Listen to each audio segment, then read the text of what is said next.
পৃথিবী বড় স্বার্থপর, দুনিয়া বড় স্বার্থপর। দুনিয়া কাউরে জায়গা দেয় না, দুনিয়া কাউরে জায়গা দেয় না।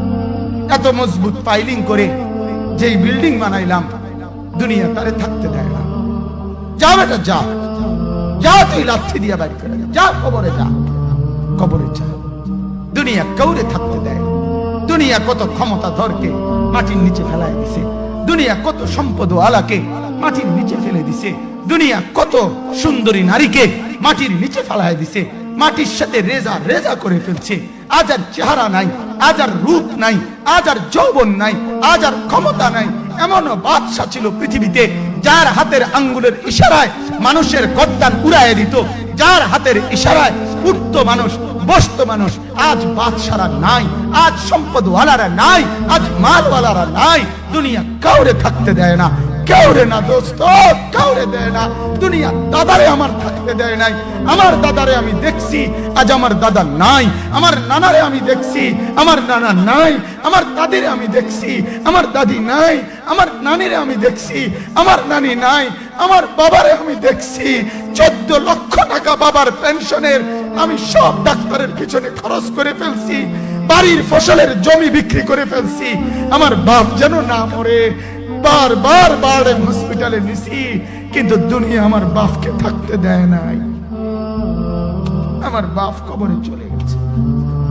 দুনিয়া কাউরে থাকতে দেয় না, কাউরে না, কাউরে না, কাউরে না, কাউরে না। আমার বাপ দুনিয়া কাউরে থাকতে দেয় না। তুমি থাকবা না, তুমি থাকবা না। দুনিয়ার ধোকায় পড়ো না বাপ, দুনিয়ার ধোকায় পড়ো না। মাকে বুঝান, আজ মারা বেসামাল হয়ে গেছে, আজ বোনেরা বেসামাল হয়ে গেছে, বেপরদার উৎসব তুলে দিছে। এটা যেন আল্লাহর সাথে যুদ্ধ করছে। আল্লাহ করোনা না, তুমি আরো কিছু দাও, আমরা বেপরদিকে ছাড়বো না। যুবক ছেলেগুলো যেন বলতেছে, আল্লাহ তুমি করোনা দেওয়ার চাই দাও, অশ্লীল ছবি দেখা, ফেসবুকে নর্তকী দেখা আমরা ছাড়বো না। দেখি তুমি কি করতে পারো, তুমি যা করার করো। দোকানদার ব্যবসায়ীরা হারামের লেনদেন করা বন্ধ করছে না, সুদখোর সুদ ছাড়ছে না, ঘুষখোর ঘুষ ছাড়ছে না, নাফরমান আর জিনাকার ব্যভিচারী এরা কেউ কিছু ছাড়ছে না। বেহায়ার বেপর্দা নারী তার অশ্লীলতার বেহায়াপনা ছাড়ছে না। মুসলমান তার ঘরে টেলিভিশনের নর্তকীর আওয়াজ তো বন্ধ করছে না। হায় করোনা কিভাবে যাবে, আযাব কিভাবে যাবে বলেন, বলেন, বলেন আপনারা।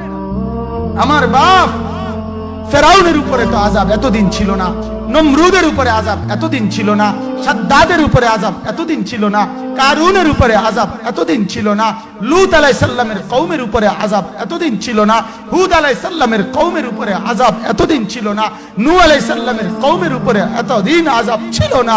আজ আমরা মালিককে এই পরিমাণ নারাজ করছি, মালিক এত বেশি নারাজ। আজ 1 বছর হয়ে গেছে, 1 বছরের চাইতে বেশি হয়ে গেছে, কই করোনার মহামারীর আযাব তো যাচ্ছে না, গেছে গা বলে। আমাদের লক্ষ লক্ষ বাচ্চার পড়ালেখা বন্ধ, এরা নষ্ট হওয়ার চূড়ান্ত পর্যায়ে পৌঁছে গেছে। মোবাইল এদেরকে শেষ করে দিছে। লক্ষ লক্ষ ছেলে। গতকালকে এক মা আমার আত্মীয় ফোন দিয়া বলতেছে, সকাল 10টায় বাচ্চাটা ঘর থেকে মোবাইল লইয়া বাইর হইছে, রাতের 10টায় মা তারে ফোন দিয়া বলছে, বাপ ঘরে আসতি না, ভাত খাইতি না। বাচ্চা তারে বলতেছে, তোমার অসুবিধা কি, তোমার সমস্যা কি?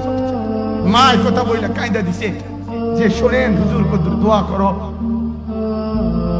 এক বাচ্চা, এক ছেলে, সে যদি তার মাকে কথা বলতে পারে, তার মানে গুনাহ তারে এত মজা দিয়া দিছে, ফেসবুক তারে এত মজা দিয়া দিছে, ইউটিউব তারে এত মজা দিয়া দিছে, নর্তকী তারে এত মজা দিয়া দিছে, গুনার দৃশ্য তারে এত মজা দিয়া দিছে, সে মাকে ধমক দিচ্ছে। রাত 10টা বাজলে কি হইছে, রাতের 3টা পর্যন্ত দেখলে তোমার সমস্যা কি? আমার আখিরাত আমি নষ্ট করলে তোমার অসুবিধা কি?